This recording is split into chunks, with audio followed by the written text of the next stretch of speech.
cast blame like we said yesterday. We just want to know what happened to our daughter. Every day this week, I've gotten a call from Hannah's father asking me, Mr. Mayor, what do you know? Every day this week, Hannah's mother has failed to get any sleep, wondering what happened between their daughter leaving the house and her being shot on Highway 91. That experience, that process has been torturous for them. When Hannah's dad, Randy, said right is right and wrong is wrong, the way this family has been treated in this process has been wrong. We spoke to District Attorney Spitzer, and he acknowledged that there has to be a better procedure for letting families know what happened to their loved ones when information is known to law enforcement, when it's known to county officials. They should not be left in the dark, wondering. They cautioned me from the beginning. We don't want you casting blame. We don't want you making things up.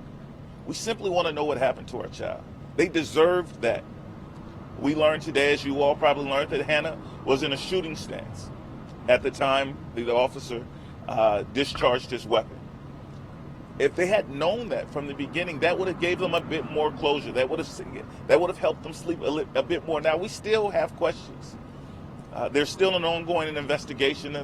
This is not over for this family. But they can sleep better tonight knowing that they have some answers. We've again spoken with the DA's office, and they've committed to us, along with the Fullerton Police Department, that a full and thorough investigation, including all the events leading up to the crash in the shooting, will continue to be gotten into.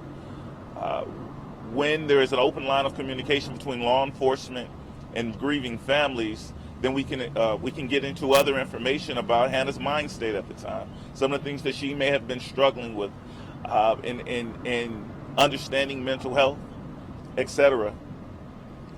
This family in this case was robbed of that opportunity, but we're hoping that in Hannah's name that we can come up with a better policy, a better procedure, because it doesn't have to be families versus the police. It doesn't have to be families versus the city.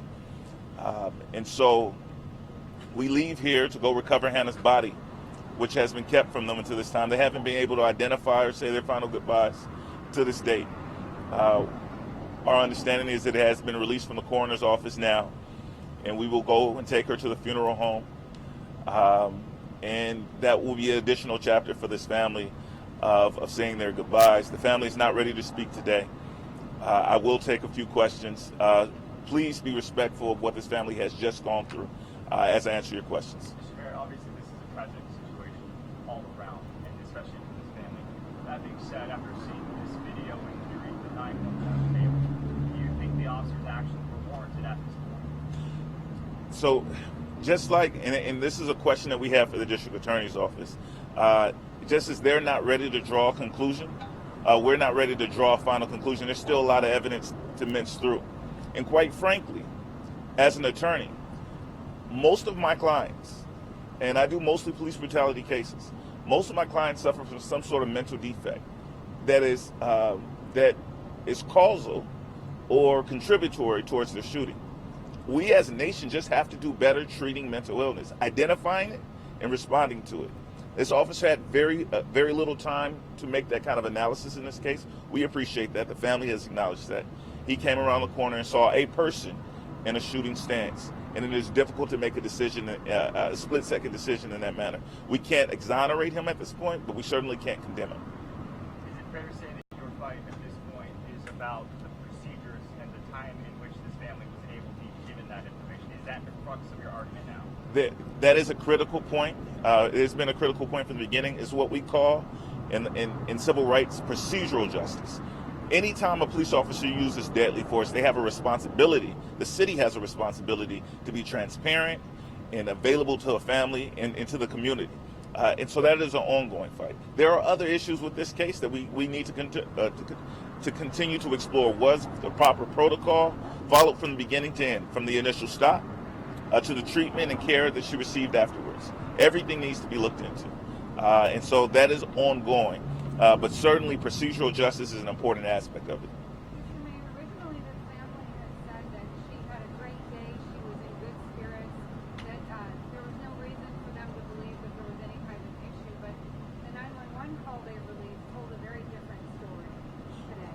I wouldn't say they told a very different story. Everything that this family described about her day, which was an exceptionally good day, and we went into detail about from what she did the first thing in the morning to what she did moments before she left.